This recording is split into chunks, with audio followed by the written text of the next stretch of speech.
kudos to everybody for making this scene work. Paul Dano didn't flinch at all. No, dude. He like I can just imagine how intense the shooting day was, or the particular that scene was. Because again, like Hugh's definitely going into a dark place. And they do physically maul Alex.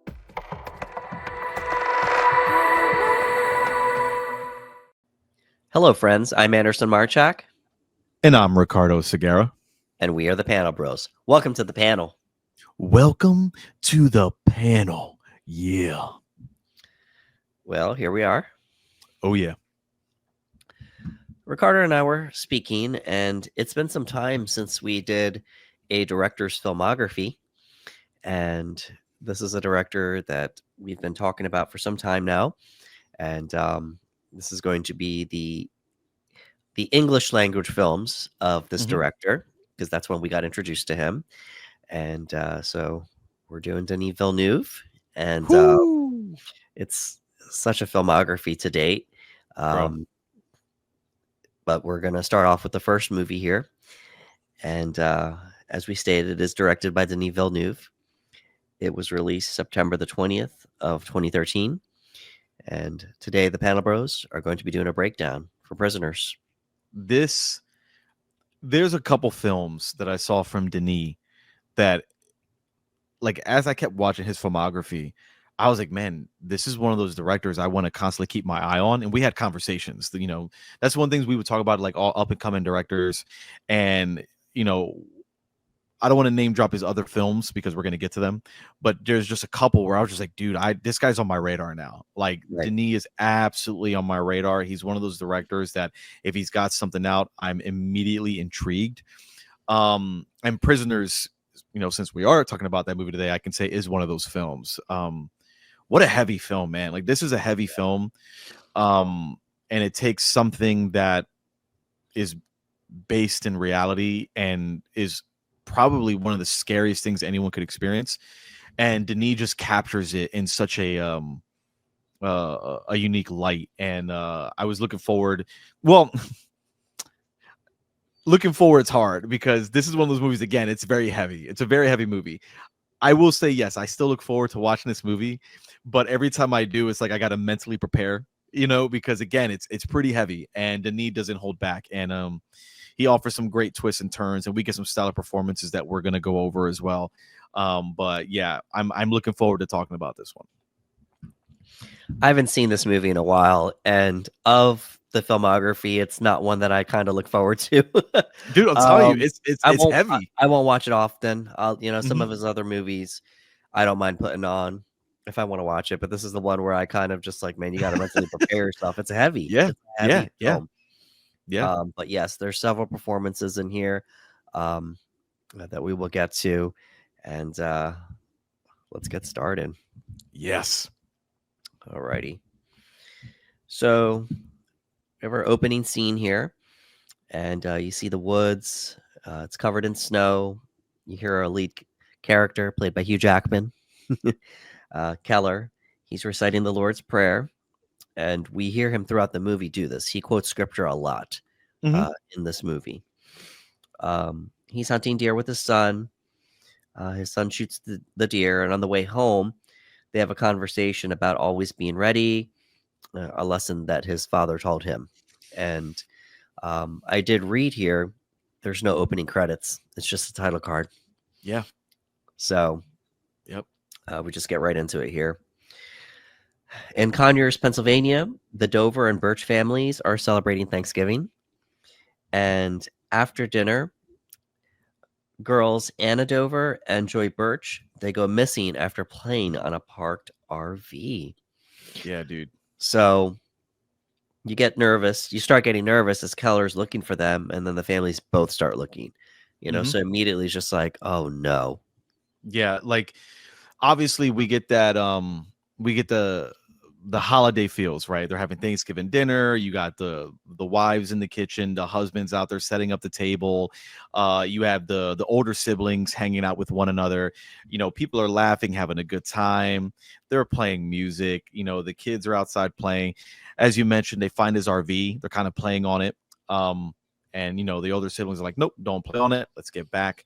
And before you realize it, you've been caught up as a viewer and everything else is happening, that even as a viewer you're kind of like, oh wait, didn't even realize we weren't with the kids, because you're interacting with Keller and the family and whatnot.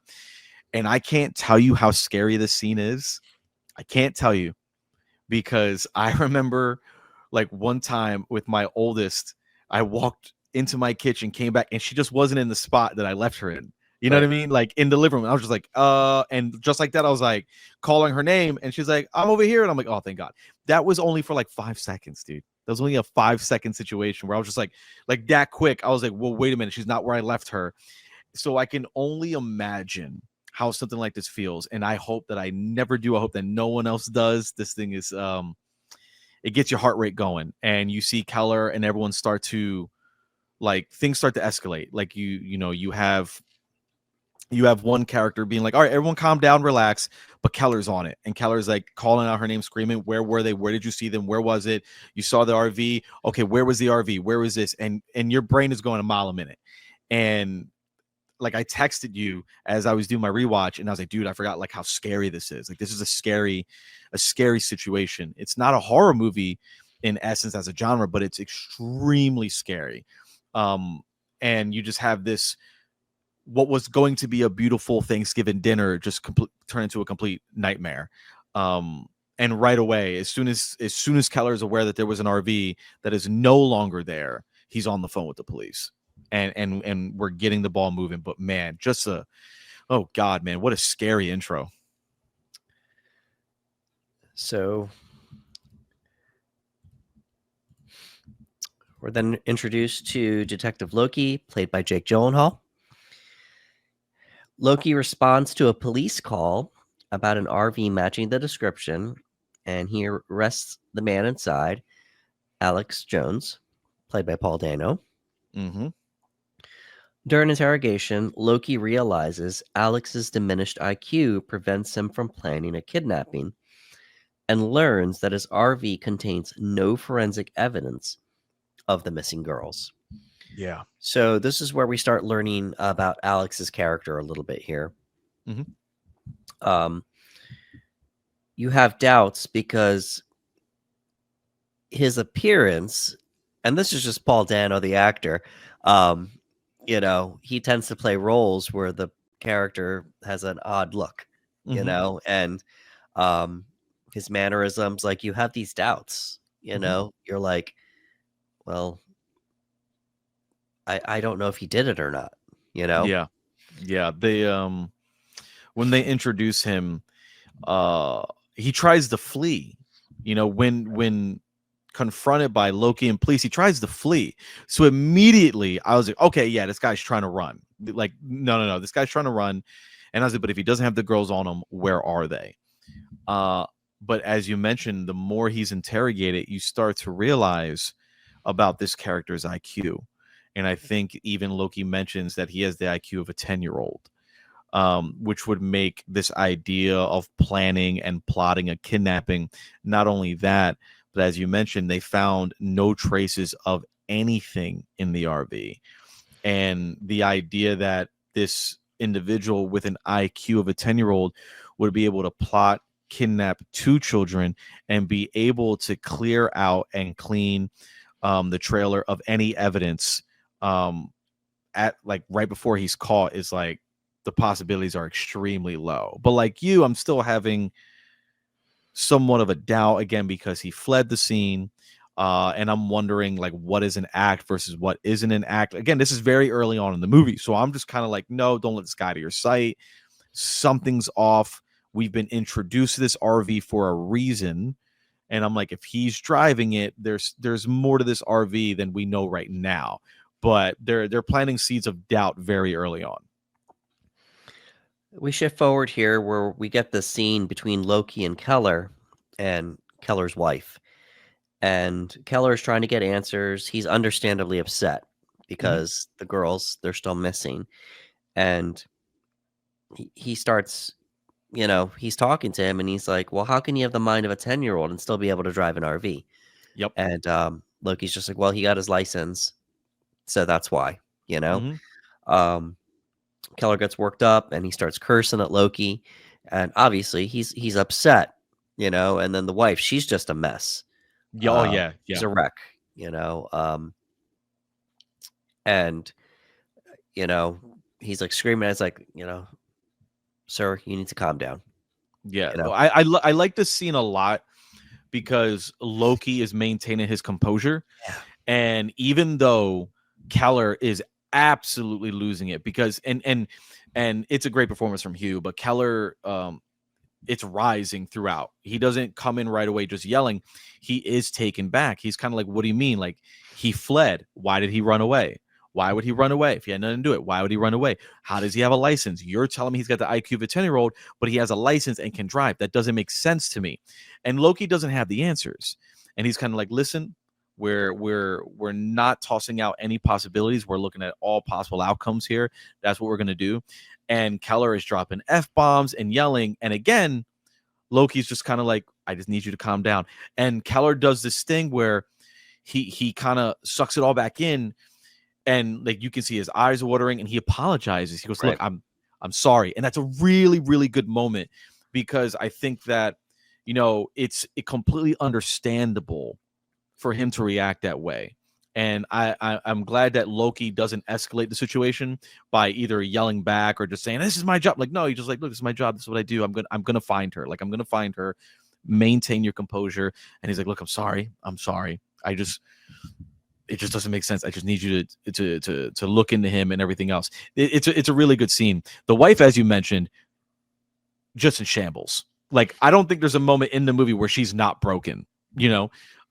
So Keller is doing a lot of the lifting when it comes to talking to the police and trying to get everything together. Yeah, we have Maria Bello Mm-hmm. playing the wife Grace, and we're going to touch on her performance as we move along here. Loki runs down leads on local offenders and finds a corpse in the house of priest Patrick Dunn. Yeah. Dunn admits to killing him after the man confessed to murdering 16 children for his quote-unquote war on God. So we're getting more information about Loki and the type of work that he does, Mm-hmm. and it's very odd. Will this encounter have anything to do with our main plot? Because Yeah, like, so yeah, it's because at this point I'm like, all right, is Denis doing that thing where he's showing us again who Loki is as a detective? So we're just going to see different aspects of different crimes. Is this going to connect? Because the only reason he's there, obviously, he gets some leads on offenders in the area, and one of the offenders is this individual, right? And as he goes in, the guy's passed out drunk on the floor, and Loki takes advantage of that by saying, "You mind if I look around the house?" Okay, and he's looking around the house, and he finds this, and when he opens the door, there's like no floor whatsoever. It's down to a cellar, but there's no stairs and there's no floor, and it's just almost like a pit. So when he finds that, I started getting nervous again. I was like, wait a minute, like, what's this all about? And he gets down there and he finds a dead body, and you're kind of like, what? Like, right, and you can because you can tell that the dead body is of a grown individual, like it's a grown person, it's not a child. So now you're like, wait, are we going to get sidetracked here with another case? Is Loki going to be juggling two cases? Like, what's going on? And then, as you mentioned, he brings the individual to the body, and he goes, listen, that person confessed to me that they took the lives of 16 children, and this is what I did to him. I pretty much let him here to die, and Loki doesn't believe him. Loki calls him a chicken hawk. And he goes, all right, let's go, chicken hawk. Because again, he thinks he still preys on people and whatnot. So just like you said, I'm kind of like, okay, like, is this going to tie into our main plot, or is this just, showing us how like dysfunctional this town is? With now you got this murder mystery. So at this point, we don't know, but we're learning a lot about who Loki is.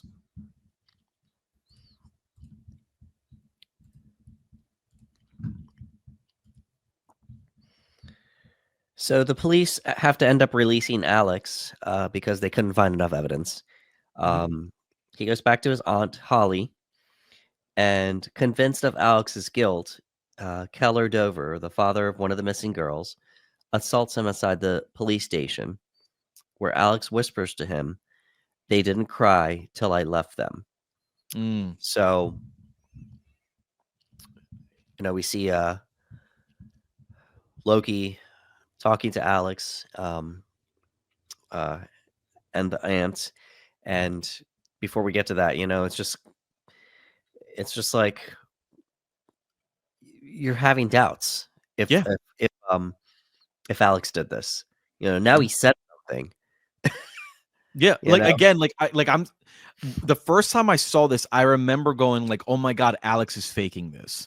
Like Alex is faking this mental health issue that he has because, they get into this Keller kind of grabs him and is just again pleading with him.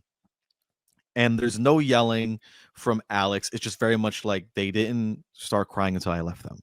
And it's kind of like, and just like Keller, my eyes got really wide. And Keller's like, what did you say? No, what did you say? You said something. But nobody else heard it because there's all this commotion of just trying to get him off. And it's just so upsetting because, like, no, we heard it as an audience. We know Keller heard it. And we're like, no, Alex knows something. So again, I'm like, is Alex faking this? Like, again, Loki is basing his IQ off of the questions, the answers, his behavior. And I'm doing like, hey, man, is this guy pulling a usual suspects on us? Is right, he like, what's going on? We don't know. I also wanted to point out, too, that since they had to let Alex go, I wanted to bring this up again about the type of detective Loki is, because Loki can only hold him for 48 hours. If right. they have nothing on him, they have to let him go. And Loki tries really hard to keep him in at least one more day. And I really appreciated that because Loki didn't have to do that. But Loki begged his superiors, like, please, let's keep him in one more day. Just keep him in one more day. I just let me do some more work. Keep him in one more day. Don't let him out. And the superior's like, we can't hold him. He goes, I'm just begging you for 24 hours. He goes, listen, you got to find something. If not, we have to let him go. And Loki's like, okay, if that's the case, I want him under constant surveillance. I want him under constant surveillance. Again, Loki is like doing everything he can, not just as a detective, but you can tell that he does care because Keller begged him, like, please don't let him out. Please don't let him out. And Loki didn't tell him whether he was going to do this or not, but Loki did go to Superior and try to keep him locked up for another 24 hours. And they said, hey, at least give him constant surveillance. I want him watched. So Loki's a great detective. And in this scene, obviously, Loki's sitting with Alex and sitting with Holly, and they're having this conversation. And again, you can tell that Loki's always really like really focused. Like he's listening, but he's watching Holly, he's watching Alex, he's watching their body, he's watching how they react to one another, whether it's statements or that.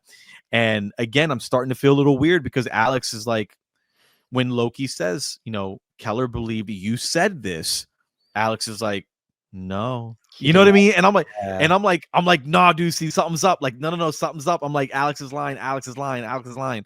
You know what I mean? So again, my brain was going a mile a minute, and that's because Denis was like, I'm gonna keep you guys on the edge of your toes.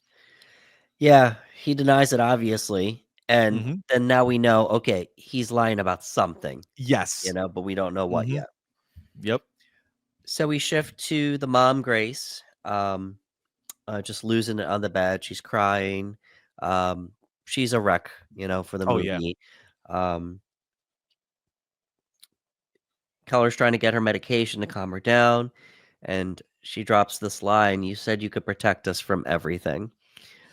Maria Bello, man, Mm. just great role, It that line stings, man. It stings a lot because obviously you can tell the type of family dynamics that they have, especially with some of the stuff that Keller has like told his son, like always be prepared. You're always prepared for anything. Him taking his son out into the woods to teach him to be a hunter, like he's passing this knowledge down. He's a teacher, he's a provider, he's all of these things. He's a protector, and he couldn't protect him. And she when she says that, I was like, dude, that hurt a lot. So, after Loki finds no proof um, of Alex being involved, Keller kidnaps Alex at gunpoint. Ooh. He hears Alex singing "Jingle Bells, Batman Smells Like the Girls." So we're escalating now. He kidnaps him at gunpoint. What about the dog?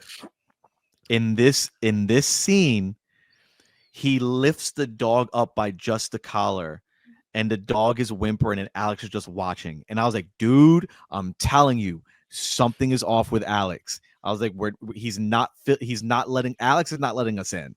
Right. Like, again, we still don't know the truth, but Keller's watching, like he's watching him with the dog, and he yokes the dog up, and he's just watching it, and the dog is whimpering, and Alex is just watching, and he's singing the song Jingle Bells and whatnot, and then he puts the dog down and goes, okay, let's go. And it's just like, what? And Keller takes him at gunpoint. And I was like, oh, here we go. Yeah.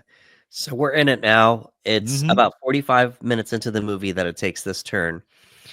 Keller shows his friend Franklin, Mhm. and played by Terrence Howard, Yes. and Franklin is visibly scared. Mhm. He's like, "What are you doing?" Terrence Howard really sells the moment, and he sells a lot of moments throughout the movie. Um, Franklin says, "I want my daughter back, but this ain't right." Mhm. And Keller drops a line. He says, "He's not a person. We hurt him until he talks, or they die." Yep. Dude, ooh. Listen, this is a very heavy movie, obviously, because of the subject matter. But like to come to this conclusion as a human being, as a father, to come to this point was like he's not a person. We don't see him as a person anymore. We hurt him until he talks or they die. Like if those are your options and choices, like you're in a very, very dark place. And obviously, again, his friend is visibly concerned. Like he's like, look, I would give my life for my daughter, but this isn't right. And I love that Keller, just from a dynamic of the movie itself, I love that the character is willing to go this far because it creates the dynamic of the movie. um and he doesn't hold back, man. Like everything he says he's going to do, he absolutely does. So here we go with this scene here. This happens really early in the movie too. Mm-hmm. Uh, Oh, yeah. so Keller begins to torture Alex for information about his daughter in an empty building that Keller owns. Excuse me. He's punching him over and over in the face. Alex doesn't talk. And then we get this hammer scene. Mm-hmm. He's screaming at him, tell me, where's my daughter? Where's my daughter?" And um, he starts, banging the the hammer on the sink, breaking the sink further every time. Um, and then he bangs it against the wall like inches Oh from yeah, Alex's head, and Terrence Howard looks terrified um, dude. in the back there. And kudos to everybody for making this scene work. Paul Dano didn't flinch at all. No, dude. He like I can just imagine how intense the shooting day was, or the particular that scene was. Because again, like Hugh's definitely going into a dark place. And they do physically maul Alex. You know, Terrence Howard's character is holding Alex, and Keller is just wailing on this kid, like to the point where Keller is breathing so hard from exerting so much energy and so much strength and force. Like he's begging Alex. The irony of the scene is that Alex is the one that's being beaten nearly to death, but it's Keller who's begging. And he's just like, please, like, why are you making me do this? I don't want to do this. Please just give me anything. Why? And when he gives him nothing and he gets the hammer, you're like, oh my God. And he goes, this is it. And he holds him up against the wall. And you can see everyone in the scene is just like performance wise are in their own place. And Yeah, they're given a he great threat- dynamic yeah, here. he threatened to hit his hand, Mhm. but instead of that, he just keeps banging on the sink, getting closer and closer, and then Yep. he does the on the wall like inches from his And head. it's and it shows us at this point still that there's a line that Keller isn't willing to cross yet. Right. Like as of right now, he's punched him, and not saying that's not bad, but he's punched him. But the idea of using a hammer and shattering this guy's hand, his wrist, his forearm, his face, he's like, no, and he's yelling with every strike, like, tell me where my daughter, give me back my daughter, bam, where is my daughter, bam, give me my daughter, bam. And he's just like, Right. why do you want me to do this? You're doing this, you're doing this. And he does it to the point where he realizes like there's nothing he can do. Right. There's nothing, and they all kind of just collapse with all the energy just completely sucked out of their bodies. So Franklin, upset about the whole ordeal, tells his wife Nancy, Ugh. played by Viola Davis. Mm-hmm. So she goes to Keller and demands to see Alex. You know, when they get there, we see Alex with a hood on, and after Nancy removes the hood, we see how badly he's been beaten. So Yeah. he was beaten a little bit, but obviously he continued to get beat to the point that when Nancy removes the hood, we see it. He's got, his face is all bloody. His eyes are swollen shut. Yep. Viola Davis reacts when she sees it. And she tries asking him softly, thinking he will talk. And then she foolishly unties him, thinking she Yeah. can get through to him. This Mm-hmm. leads to a struggle with the glass in his hand. And now Keller needs to do more. Yeah. Yeah. Uh, he builds a room that isolates Alex from light. And there's a device that showers Alex with either scalding hot water or freezing cold water. And Franklin is conflicted and he thinks about letting Alex out. He gets the hammer. He's like, if you don't agree with this, then let him out, you Mm-hmm. know? And then as he's undoing the nails and the wood, Nancy stops him and Yeah. says, think of joy. Think of joy. Listen, like oh my god, they're all in a very bad place that none of them want to be in, and I understand why she believed her being soft would she would try to appeal to his better nature with that, and she again foolishly unties him and she holds his hands and she's just begging, and he does say something, but it has nothing to do with the little girls. He just says help me. He just says help me. At a point I thought he couldn't respond because I thought he was beaten so badly that he wasn't going to be able to. But he just says help me. Right. And then he throws her off. He tries to go for the window. It breaks. They grab him. He takes one of the shards and he swings it at Keller, cutting his shirt. Like he rips his shirt nearly. Could have been a stab. Could have cut him deeply. But only getting just close enough. And when he creates that small room where all you can see is somewhat of it's a very, very, very small hole that has a tube so that way he can communicate with him. He puts a picture of the girls on it. Yeah. So that way, if there was any moment you were having doubts, you're going to see the little girls like right there. He goes, we're doing this for them. This is for them. Yeah. He knows Yeah, something. he says, don't you dare start feeling sorry for him. Nope, because this is what we're doing it for. Right. And I do appreciate again, just from the dynamic of the story that Franklin's like, no, like we can't. And he goes to do it. And I love that his wife is like, think of joy. And that's all it took. And he, again, it wasn't like he was like, oh, okay, yeah, like it still is eating him up. But he's like, okay, like this is what we have to do. Like it sucks. But he's like, this is what we have to do. And he's like, all right, this is what we're going to do then. So Loki follows Keller to the liquor store, and when he comes out, he says, "Why are you following me?" Gets in the car, and Loki questions Keller about Alex missing now, and Keller starts screaming and hitting the dashboard, and he tells him, "Find my daughter and stop following me." Mm-hmm. If there's one thing you're gonna get from Hugh Jackman inside a car, it's a good performance. You put Hugh Jackman inside a car, bro, you're gonna get something good. You're gonna get a really good performance from Hugh. So, at a vigil for the girls, Loki approaches a suspicious man who flees. Loki releases a sketch of him to the community. The suspect sneaks into the Birch and Dover houses.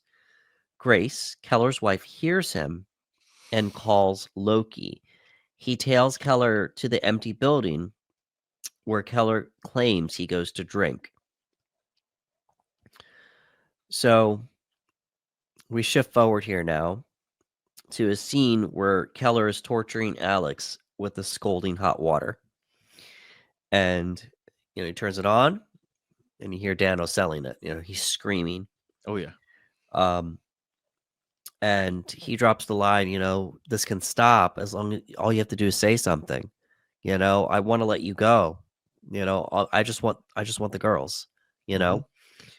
know, Hugh Jackman has like a tear running down his face in this moment here because he's broken at this Oh yeah. point. Yeah, he's like, there's nothing I can do. This man will not talk. Um, and then Alex um says, "I'm not Alex." Yeah, it's just like, what do you like? Again, we're getting these twists and turns. Like going back to the night where Loki finds a suspicious man, like this individual looks at Loki and you can immediately tell there's something afoot. And he tries to leave and Loki follows it and we get a chase sequence.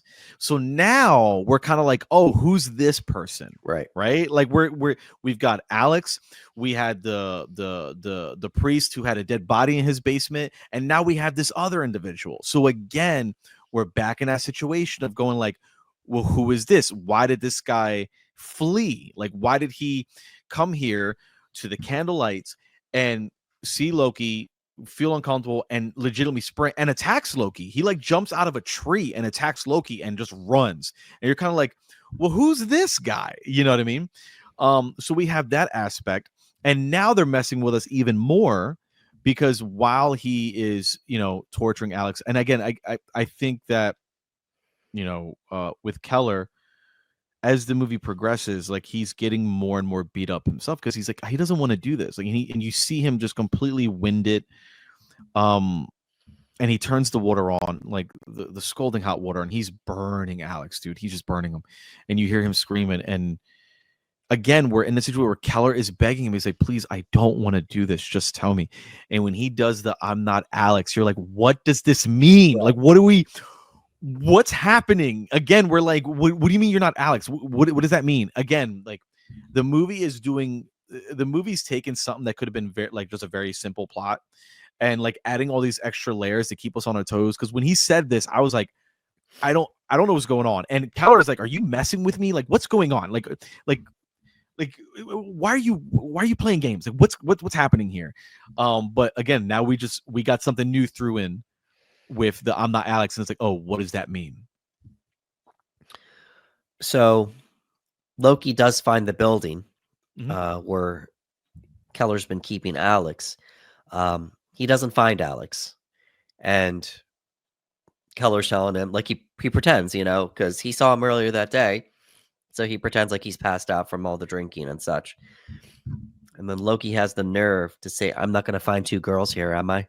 Yeah. Oh, listen, Loki does that thing, and I know why he does it, because that's what he's gonna push buttons to see if you trip from being angry. And it made me so mad because obviously as a viewer we know what's happening, we know what's going on, we know how far Keller's willing to go to find his girl. So when he comes in and he's pretending to be passed out drunk, and he goes, "I'm not gonna find two girls here, am I?" and Keller just says "F you," Right. like just very, like without, just "F you," just without hesitation. And I would have given him talk too, bro, because I'm like, no, you're not gonna do that. But again, he's pushing, he's pressing. Right. Alex is missing, you know, and he's pressing. He's trying to see if he trips him up and whatnot. And this whole sequence here where he's looking around the building, I was tense, dude.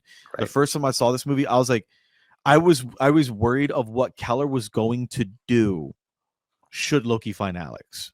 Right. I was like, oh my god, like, and I'm looking at Keller and I'm looking at his eyes, and I'm like, and he's staying behind Loki, and I'm like, oh god, please don't find Alex, because I feel like Keller's in that position now where he's gonna hurt Loki if Loki finds Alex. I was like, he's gonna hurt Loki, but luckily for us, that doesn't happen. I don't think he meant the line where he said, "I'm not going to find two girls here, am I?" Mm-hmm. Well, he could have meant it. We don't know. Yeah, He's working the case. yeah, But after Keller curses at him, he follows it up with, "Am I going to find Alex here?" Alex. Yep, So yep. that was the point. The point was Mm-hmm. he's wondering, what's going on here. Mm-hmm. So Loki tracks down and arrests the suspect that was on the run before, uh, Bob Taylor, at his house, played by our boy David Dastmalchian. Yeah, baby. Thomas Schiff from The Dark Knight. He's gone on to have a great career since then. Just lots of character acting Yeah. um, over the years. So shout out to David Dastmalchian. Alrighty. Oh boy. Yeah. Yeah. This is probably the first time I saw it. This was probably the heaviest scene in the movie for me. Yeah. So he finds Bob Taylor at his house, and the walls are covered in maze drawings, and Loki opens crates filled with snakes and bloody children's clothes. I was terrified that the crates were gonna have kids. Yeah. I was petrified, and Loki was too, because Loki walks into the room and he just like he curses, just like, oh God, like Right. he's so scared, and he calls out the girl's name, like he's calling the girl's name because he thinks they're in there, and I was like, oh God, please don't let this be it. But as you mentioned, like he opens it and he finds snakes, but bloody children's clothes, and Right. I was like, oh, sinking feeling in my stomach. So Loki shows Keller and Birch, and the Birch parents, photos of the bloody clothes, and they identify several as Joy's and Anna's. So I shared the screenshot here because first Franklin and his wife look, and then he brings Keller in. Mhm. It's a heartbreaking scene, and he says, "Oh, my wife's not coming. I'm just here." And it's a heartbreaking scene of Loki showing Keller the pictures. And he keeps saying no. He's like, "No. Is this your daughter's? No. Is this your daughter's? No." And then eventually he sees the one sock, and he identifies it as his daughter's, and he breaks down crying. Yeah, this was again, this was the heaviest scene in the movie for me personally, and I remember the first time I watched it, I just started crying. Um, one of the things that we, as the viewer, we don't have the luxury of knowing any of these clothes. We don't know. We don't remember her socks. We've never. We do not know. We don't have that connection. So we're relying completely and solely off of Keller's reaction. And when Keller reacts and you see his body and you sort of see the trembling and you see the lip quiver and you see the eyes and you're like, oh no, oh no. Right. And like he does the thing where he puts his hand on his lip and you see it and he's just like, that's her sock. And I remember I was like, oh dude, I'm done. Like I'm absolutely Right. done. Um and it's extremely heartbreaking. And he cries and he does that thing where he blames Loki. He goes, Right. this is your fault. He said, You took too long. you You wasted wasted time following me. You let following this me. happen."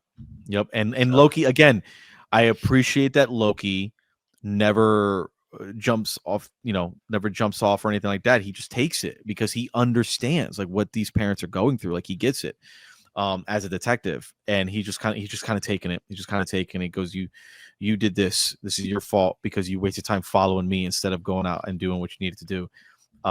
But absolutely gut-wrenching scene, man. Just tears you all up. good job on Jake Gyllenhaal for this scene in particular. He does this a lot in this movie. Out of everybody, I would say he's probably the best listener Yeah. in this whole movie because he has to do a lot of listening and reacting in a way, um, depending on the situation, but not necessarily outwardly reacting, just Mhm. reacting as far as listening goes. And they did the thing where they keep the camera on Loki even after Keller leaves, Yeah. and he just sits there and he just looks, he looks away, he looks around a little bit. It's just like, yeah, he's blaming me, Yeah. he's blaming Yeah. me for this.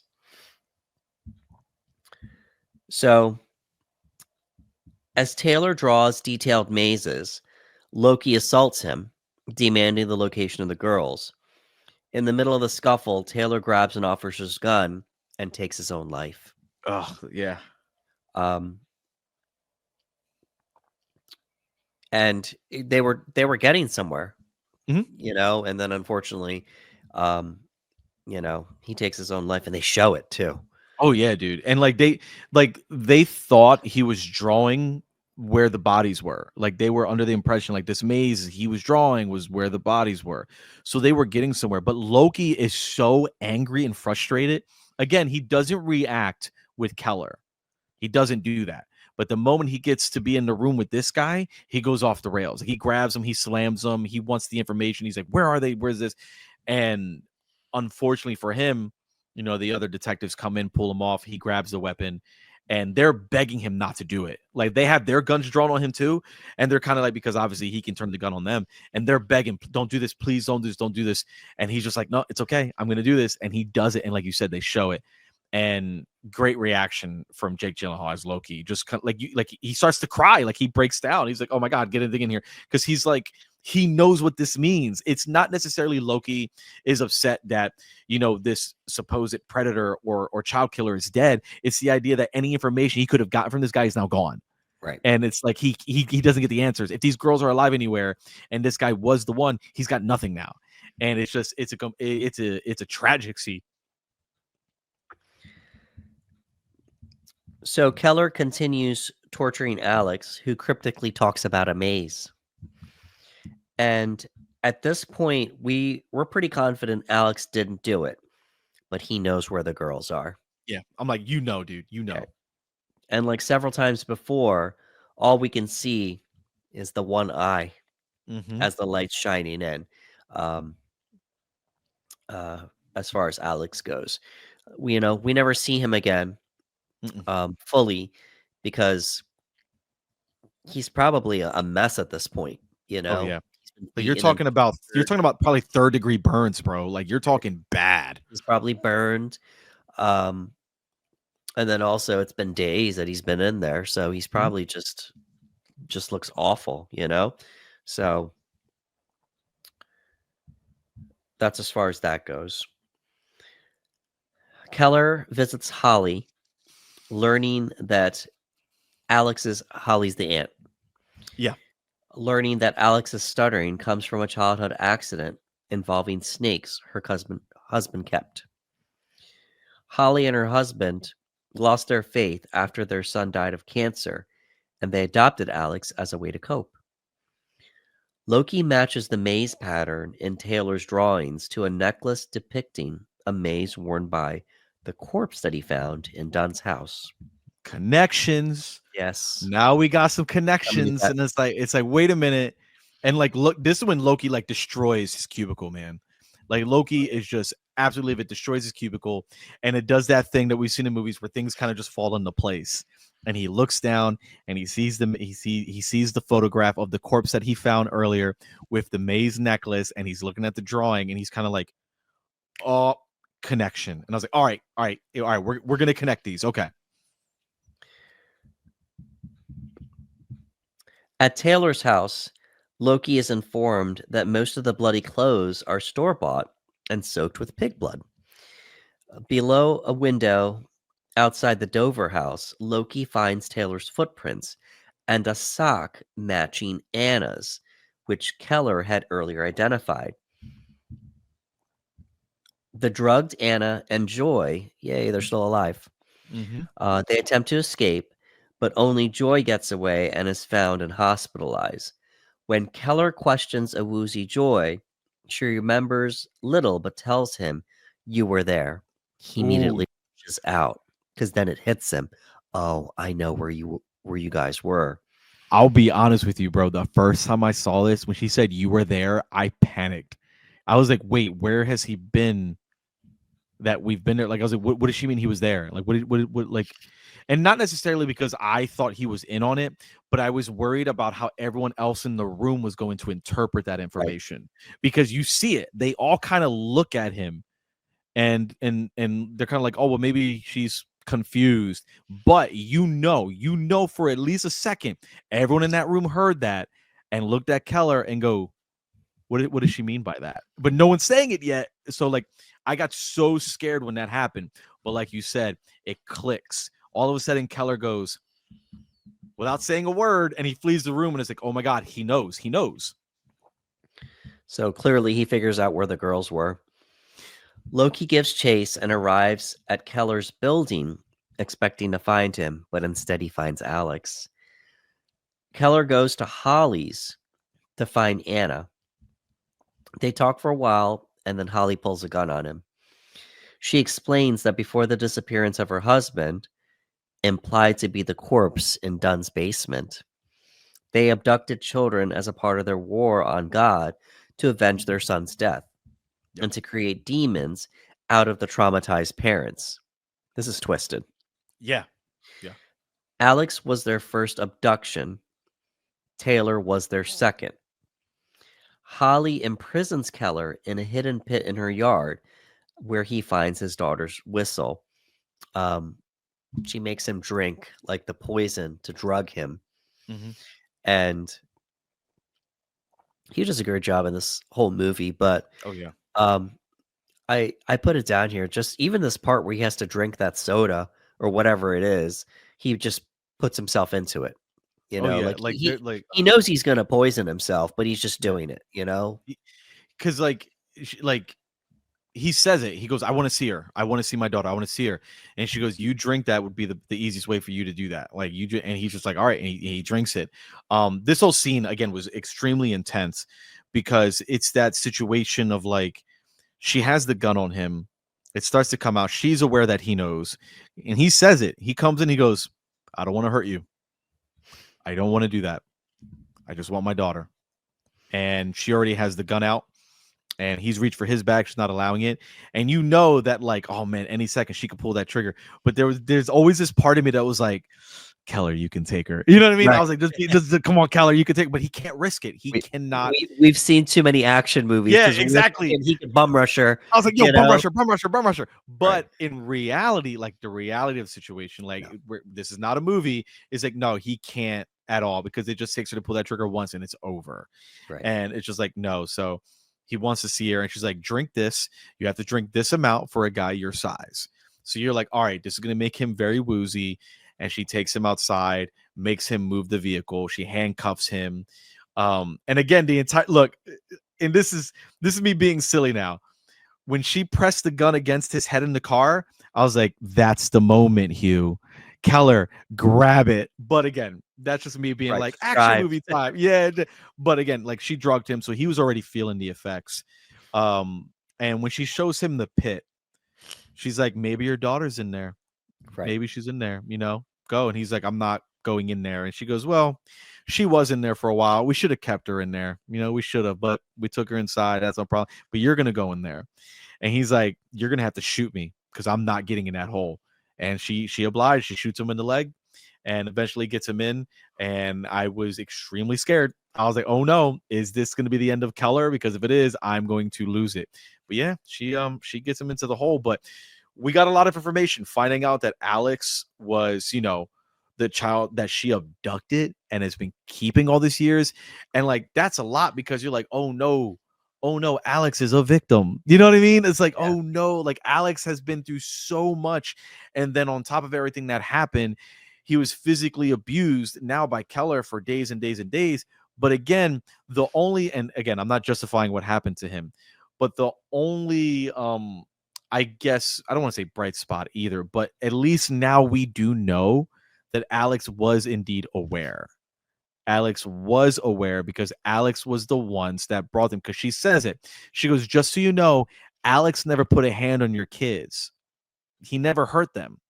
It was my idea to keep them, which means that Alex, yes, they did get in the RV with Alex. They sang, they played or whatever. And she convinced him that we're going to keep them. So again, Alex did know where the girls were, but whether it was the mental health issues that he suffered for many many years, or whether it was this belief that he had to protect his aunt, we're not really sure. Loki brings that up in the beginning of the movie when he gets to talk to Alex. He goes, hey, if there's any information you're hiding, this could hurt your aunt Holly. Like this could hurt her. But yeah, so at this point now, I'm terrified because we know the daughter's there, but now Keller's literally in a pit in the ground. Right. While he's down there, though, they make sure to show us that he finds the whistle, Mm-hmm. which is what the girls were looking for. Loki enters Holly's house to inform her that Alex has been found, but instead finds a photo of her late husband wearing the maze necklace. So it's Yep. finally get that connection there. Realizing that Holly is the kidnapper, he searches and finds her giving Anna an injection. And he asks her to turn around slowly, and she's just like, "No, I'm not going to Nope. do this." Nope. She says something about being cremated versus buried and such. Yeah, she's like, make sure they when she says this, you know she's ready to die. Right. And she goes, make sure they cremate me because I don't want to be put in a box. And you're like, oh no, we're about to go to war right now. In a shootout, Loki kills Holly, but he is grazed in the head by a bullet. And you get scared too because you see him. It's like, Oh yeah. oh, did he get hit? And then it's like, oh, Mm-hmm. okay, it was just a graze. But for a minute there, you're like, oh no, Yeah. He rushes Anna to the hospital while fighting unconsciousness himself. So we're starting to get to the ending here now. This sequence was so scary, dude, where because like she injects her and you're like, oh my gosh, she's gonna kill her. Like she's gonna kill her. But then you have the sequence where he's in the car driving her to the hospital. He's like, don't die, don't die. And his one eye is completely shut. And he keeps doing this and he's wiping the blood. Now, I don't know for anyone who has never experienced it, when blood gets in your eye, it's really hard to see. Like it's just and Yeah. it's bad. Like it's very bad. It's blood, it's thick, it's nasty. And like he's like again, we don't know the significance of the injury. We know it's been grazed. We don't know how badly, but all we know is we see a lot of blood.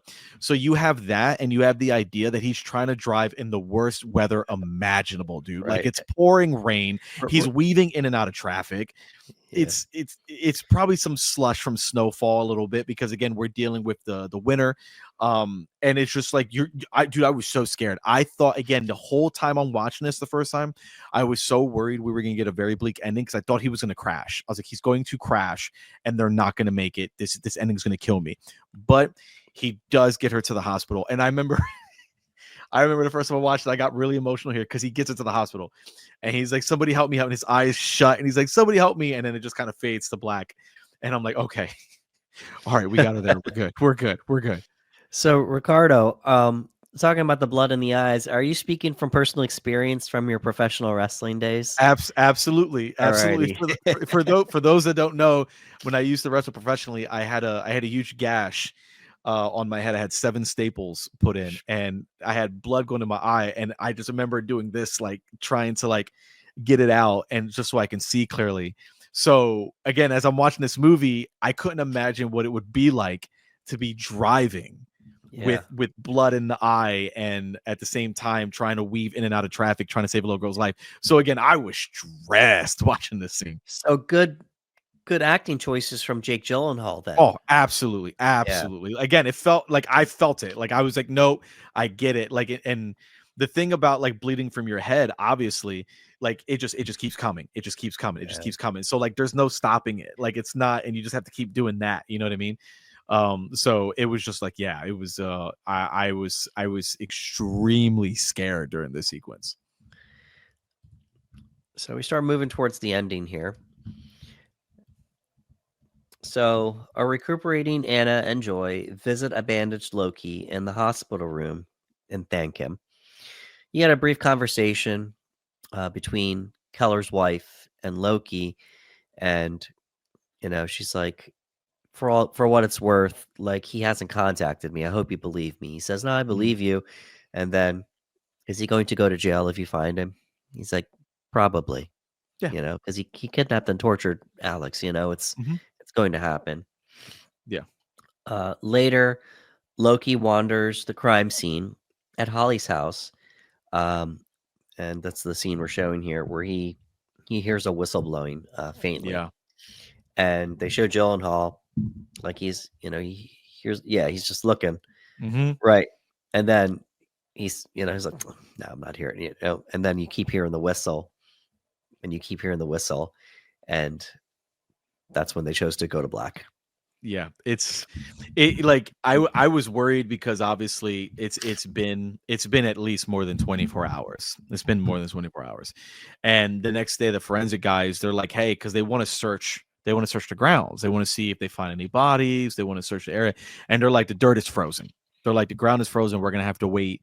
There's no way we're gonna be able to get in here right now. Sort of like, okay.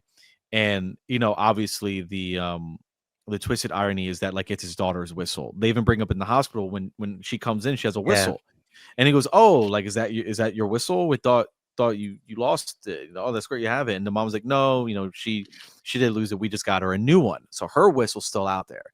And the idea that her father Keller, who is now a prisoner himself, is blowing her whistle to be found.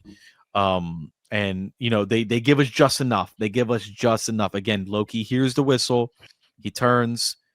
It's very faint. It's very faint, and he's like, okay, and then he hears it again, and you just get a brief eye, and again, they decide to cut the black, and I was like, wow. Like again, all right, like for me, optimistic guy, I'm like, all right, he got him. You know what I Right. mean? I'm like, all right, Yeah. he heard it. We don't need to see it. Like we've studied Loki this entire movie. Loki is very thorough. Loki doesn't let anything go unchecked. So the fact that Loki was lit again, this is why Denis made it a point to have in the movie him question her whistle in the hospital. Because by saying like, oh, that's your whistle, she goes, no, the other one is still out there. This is her new one. So it's like, oh, so when he's hearing the whistle on the property, it's clicking to him that that's Anna's whistle. Right. And it's so like, I'm like, that's why I was said. So again, they cut it there, and I'm like, all right. But they just don't need to show that. They don't need to show it. They're like, no, we don't need to show it. It's okay. So that's our movie. I wanted to give some initial thoughts here. Mhm. So my initial thought was just with this point here. So when I first saw the movie, and then it happened on any of my rewatches, I questioned why didn't he chose not to show it, Mhm. you know? But you told me off the air there is an alternate take Yeah. here where Yeah. they show him pulling him out of the pit, Mhm. and that's where the movie ends. Yeah. Yeah. But I do like this ending better.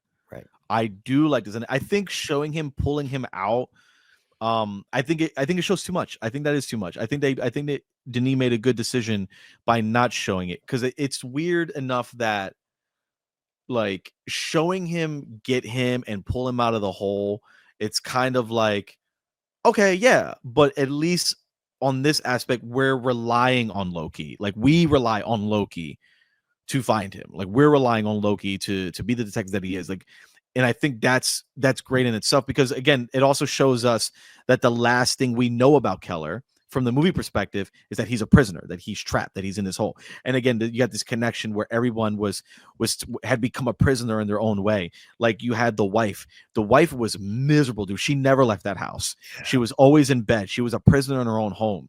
You had obviously Keller, who became a prisoner to this side of himself, this darkness that he could not escape. You know what I mean? And you had the children who were literal prisoners. You had Paul Dano's character, Alex. Like you had everyone who felt trapped in their own way. So I think it serves better as a movie that the last thing we know about Keller is him trapped. Like I'm like, nope, leave it there. It's Right. perfect. We don't need anything else. That's great for the story. So I do think I do think he made a really good decision by not showing the whole, like, hey, we're getting him out. Like, no, we don't need to see that. Yeah, and the movie it ends up being more impactful that way. Yep. For cutting to black. So, Prisoners was a financial success. I mean, it's a low budget movie made for 46 million, Nice. and it went on to make 122 million. Okay. So, clearly not a blockbuster, but successful enough. Prisoners was nominated for an Oscar. It was nominated for Best Cinematography. It didn't win, but you can't help but think that possibly Hugh Jackman might have been snubbed Oh man, dude. for a performance here. So let's look back a little bit. Little history lesson here. Okay. At the 2013 Oscars, he was nominated for Best Actor for Les Miserables. Mm-hmm. The other nominees were Joaquin Phoenix, The Master, Denzel Washington, Flight, Bradley Cooper, Silver Linings Playbook, and then the winner was Daniel Day-Lewis for Lincoln. Yeah. Clearly a stacked category that year. Jackman was rightfully nominated for that role. He was amazing in that role. We talk about Mhm. that a lot, you know, in our personal conversations. Let's look at the following year. Um, it was another stacked year. So the nominees were Chiwetel Ejiofor, 12 Years a Slave, Mhm. Leonardo DiCaprio in The Wolf of Wall Street, Yep. Bruce Dern in Nebraska, Christian Bale in American Hustle, and then Matthew McConaughey, the winner, obviously, for Dallas Buyers Dallas Club. Buyers Club. Yep. So it's not like the Academy wasn't thinking about this movie because they nominated it for one. If it Mhm. wasn't nominated for anything, then we could say, okay, it wasn't even on the Academy's radar. Yeah. That's why they didn't nominate Hugh Jackman. But having said that, we do this thing where, well, they nominated him the year before for Les Mis. Maybe they were Mhm. just like, all right, well, we can't nominate him again. It's just like, but hold up. This was an amazing performance. It was, dude. It absolutely was. This was there both Jake Gyllenhaal and Hugh Jackman. Ironically, they're both in this movie. I felt have both been snubbed at one point or another. I felt Jake Gyllenhaal got snubbed for Nightcrawler, and I get it. Like you can only have so many spots in the Oscars. I understand that, and like you said, they might have very easily said, you know what, he was nominated last year. This year, it's a little too tight. There's no one we feel we can take out in order to put him in. There could be a bunch of variables, but like when I walked away from Prisoners, one of the biggest selling points of the movie, outside of the movie just being really, really, really well made, was the performances and Hugh Yeah, Jackman's performance. And look, we've talked about it before. It's no secret. Hugh Jackman is probably my favorite actor going today. Um, and this is one of those performances I always go to because like we've seen enough from these actors, whether it's in interviews, post-show, Q&As, et cetera, et cetera. When we get to see a performance that is so opposite of who they are, it really showcases great acting ability, which is why many people, when Denzel Washington got nominated for Training Day, people were kind of like, oh, really? Why was it Training Day? Why was that the movie he got nominated for? He's got great performance throughout his career. And I was like, yeah. And I said, it might have had to do with the fact that, again, Training Day was so opposite of what we had seen from Denzel up to that point. And with Hugh, we get performances like that from him, especially in here, Prisoners, where I felt like this is one of those characters that was furthest from Hugh Jackman. And seeing that, I was like, oh man, I wish he would have got nominated. And I mentioned to you as well earlier. I know some people argued that it's because he's very shouty in the movie.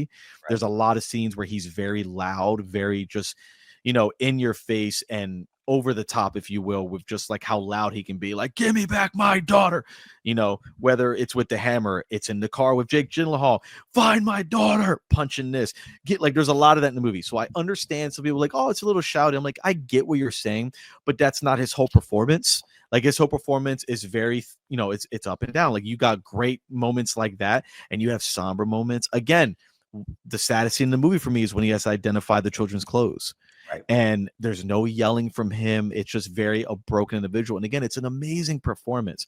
So I was really bummed he didn't get nominated. And whenever we talk about this movie, whether it's you and I, or if I talk about it with other friends, I always talk about them like, man, Hugh Jackman performance, man, like what a killer performance that just didn't get nominated. And for whatever reason, it just didn't happen. But it always sits with me that he didn't get, a nom for this one.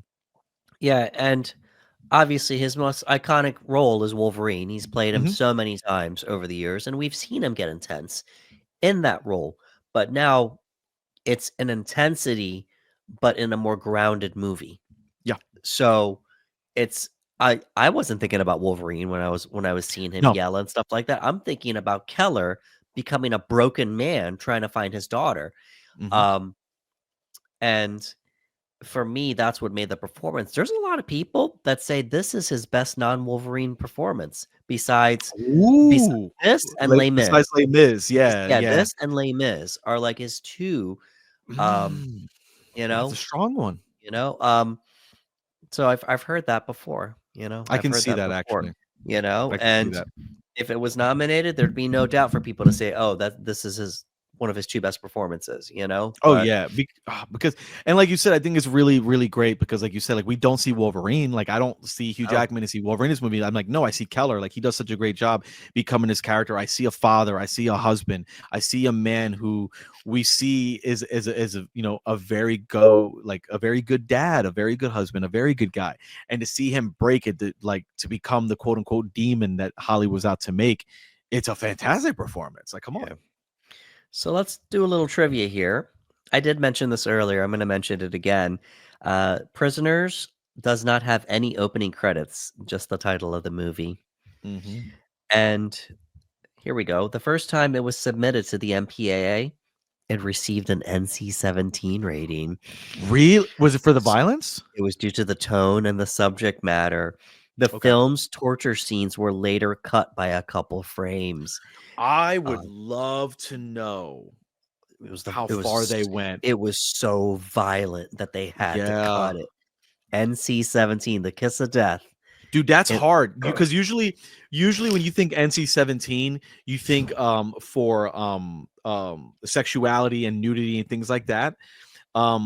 Because like we have movies now like, um the Terrifier movies, like they're not, and they're pretty violent. right. So I'm like, oh man, I really wonder how far Denis went in these sequences with Paul Dano and Hugh Jackman.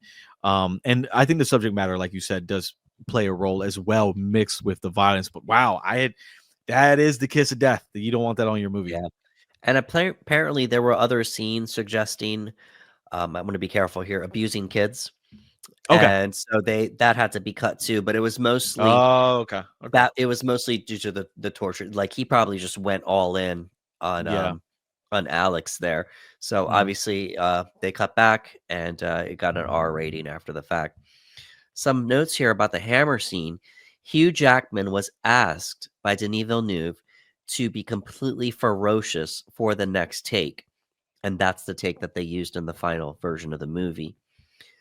The scene where Hugh Jackman attacks Paul Dano's character with a hammer was largely ad-libbed. Amazingly, Dano didn't flinch as Jackman was threatening him. So good job, Whoo! you know. You got to have a lot of confidence in your scene partner, especially in a scene like that. And look, like the trust those actors have with one another is fantastic because, like you said, he doesn't flinch at all, dude. Like he's locked in. Like Paul is locked, bro. Like, and again, that played into the movie because again, there were moments where I'm looking at Paul Dano's Alex, where I'm like, no, he's pretending because, like, again, in the scene, he's locked. Like he's not budging. There's nothing. And I was like, oh boy. But yeah, and it's so cool to know that a lot of it was ad libbed. When you tell like, hey, be as ferocious as you can. And Hugh's just like, all right, you got it. Yeah. It's I mean, to me, it's the scene of the movie. Mhm. And it happens like halfway through. Not even, no, because this movie's a little over 2 hours. So an hour Yeah. in, I want to say, Yeah. less than an hour in. So um but good on everybody, for making that scene works. And it also doesn't work. Well, obviously it could have worked fine with just, Jackman and Dano. It works too because Yeah. Terrence Howard is selling the fear. Yeah. He's like sitting there, you don't know what's going through his mind, like, oh my God, I'm gonna watch my friend kill this guy. Yeah. Possibly. We don't know. You have 3 different performances in that one sequence, and it Yeah. makes the scene. Yeah, it's great. So you like this, Ricardo. People that almost were in this movie here. Mhm. Mark Wahlberg and Christian Bale were set to star with Bryan Singer directing. But the two actors opted to make The Fighter in 2010 instead. Though Wahlberg still received an executive producer credit for this film. Melissa Leo ended up appearing in both of those films, The Fighter and this I one. I can't imagine Mark Wahlberg only because I would hear him like, "Where's my daughter? Okay, let Yeah. me ask you something.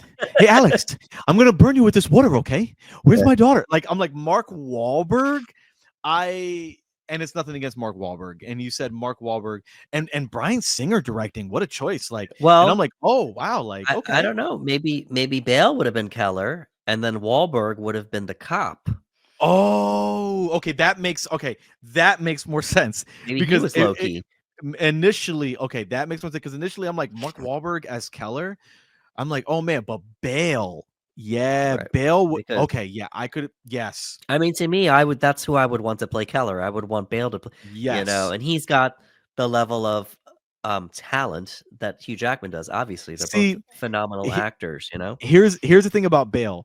Bale could have played anyone in this movie. True. Mark, You're I don't, it's all like if they would have said Bale, you're gonna be Loki. I'm like, Bale can That's crush true. that. That's Bale, true. you're gonna be Keller. Yeah, Bale can crush that. Yeah, Like but I'd be if like, yeah, yeah. clearly you would want the person strongest, Mhm. with a layered performance for Keller. So I'm I imagining want that. Bale. Yeah, I would Yeah, choose Christian for yes, 100. yeah, percent I would like go, but Mark. Yeah, that's so interesting. I did yeah. not. Yeah, yeah. Hugh Jackman was attached to the project with Antoine Fuqua directing at one point. Ooh, okay, okay. Both dropped out after several years in development.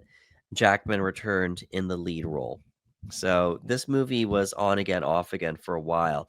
Um, I also saw Leonardo DiCaprio attached at one point, Oh man.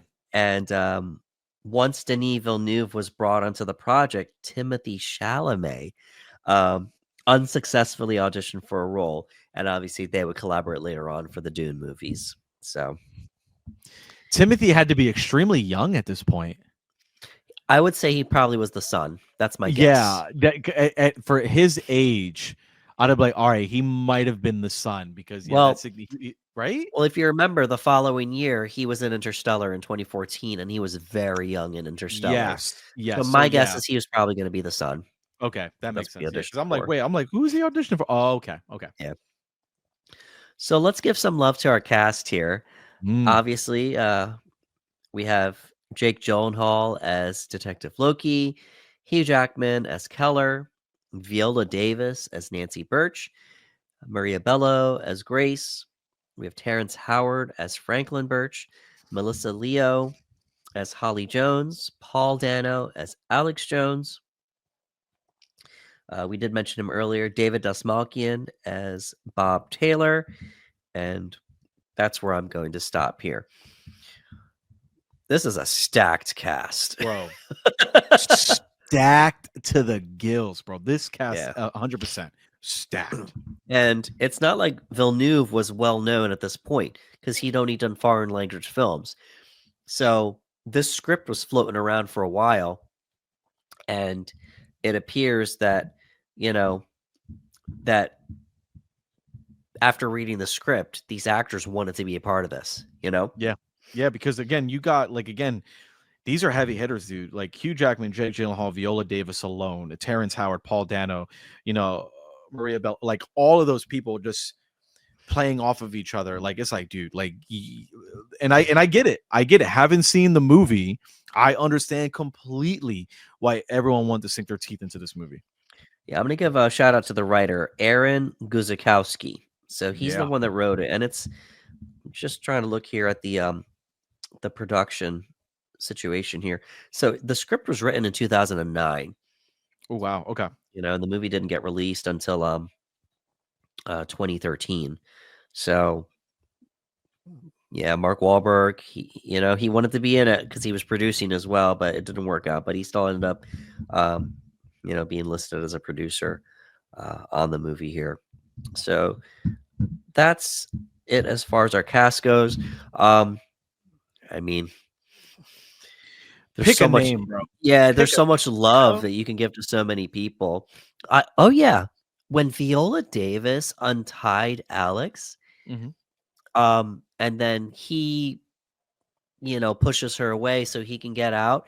She made a great choice here. She curls up into a ball, Just completely. Yeah. Yeah. and I thought that was a wonderful way to display fear Mm-hmm. because clearly she's never been in a situation like this before. So she Yeah. curls herself to a ball, covers her face with her hands, just hoping for the whole thing to go away. You Yeah. Like know, it's a very violent scene, and like you said, like you don't see her anymore. She's just completely engulfed in herself, and they're like, you let her go. I mean, you let him go, you untied him, and you don't see her. She's just completely closed off. Like yeah, it was a really good choice. um, Jake Gyllenhaal gives a subtle Mm. performance here, but it's a lot of listening. And Mm-hmm. we see him get angry a little bit. He breaks his cubicle, and um, he gets a little aggressive when he's interrogating Taylor as well as Alex and such, but um, it's a great performance from Jake Gyllenhaal. Maria Bello is just it's such a tragic performance, I you feel know. so bad for her because the entire movie, yeah, she's in the worst state possible. Like she's completely broken. There's no moments of levity for her character whatsoever. There's no moments of interaction with her and anybody else where she isn't just absolutely destroyed until the very end of the movie when her daughter's back. Up everything after the girls go missing. So I would say maybe for a good 98% of this movie, she has to be in one of the darkest places. And I remember just going like, man, I feel so bad for her as a performer to have to be locked into that dark cloud the entire time. Terrence Howard just you know, he's got a he gets broken as well because he's keeping this Yeah. secret. He's Hmm. keeping the secret for his friend for the sake of both their daughters, and to the point that he breaks down and tells his wife, Yeah. you know? Yeah. So, um, you know, shout out to Terrence Howard. Shout out to Paul Dano. He plays I read somewhere that he plays like he likes to play these types of roles because they're Hmm. challenging to him, you Yeah. know, and he's a great character actor as well. If you take a look at Yes. Paul Dano's filmography, it's starting to get pretty stacked as far as Hmm. his you know, his filmography there. So shout out to Paul Dano and Melissa Leo. She's a seasoned actor as well. You know, once you find out that it's her, you just hate her. You know, you Oh just yeah. can't wait to see her get her comeuppance, you know. But um shout out to everybody in this cast, obviously, but um Ricardo, you and I think it goes without saying, you know, that one of Hugh Jackman's best roles ever. Easily. Again, Yeah. I always go back when people when I talk about this movie and I want them to watch, I'm like, dude, Hugh Jackman, like Hugh Jackman. Again, like um just a fantastic performance and I felt everything and that was so great about it. As you mentioned, everyone you could pick a name out of a hat and you're getting a great performance from everybody in this movie. Again, it's completely stacked. Even when a lot of them are doing less, they're, you know, it's less is more. There's a moment with Terrence Howard, when, you know, when Viola Davis goes to Hugh Jackman's Keller and is like, I want to see him. And he's like, you told. And he looks at Terrence Howard, and Terrence Howard doesn't say anything, but he's crying and he's kind of keeping his head down. Like, there's subtle things that everyone's doing that are just so great. Everyone's performance are fantastic, but Hugh, I don't want to say like Hugh Jackman is carrying the movie because it kind of makes it sound like no one else is pulling their weight. Everyone's killing it, but I feel like it's Hugh. Like Hugh is the one that is really delivering like this really powerful performance, and we're seeing how far a person is willing to go. That's the dynamic of the movie. Is the movie is pushing people. How far are people willing to go? So Hugh is taking that role and responsibility in the movie. Like he's showing you the darkest a human being is willing to go to save the life of someone that he loves. In this case, his daughter. Again, there were choices that the character made where I'm like, look, I understand this is wrong, but because of the way Hugh's playing it, I understand. Like I get it. Like I understand why he's doing it because he plays it um you know, broken. This isn't someone that is just like, we're gonna do this because it has to be done and that's all there is to it. Like he's broken the entire time. Those somber moments are what really carries. I understand that, again, he's very shouty in the movie, but it's those somber moments, those moments where he's just talking to Alex, where he's like, please, just please give me something, I don't want to do this, and you see tears coming down his face. It's those scenes in this movie that really stand out to me the most. But yeah, man, like everyone absolutely crushes it, but easily one of Hugh Jackman's greatest performances, obviously outside of Wolverine for many people, but this is obviously one of his best performances that I would, you know, argue day and night that it's one of his best.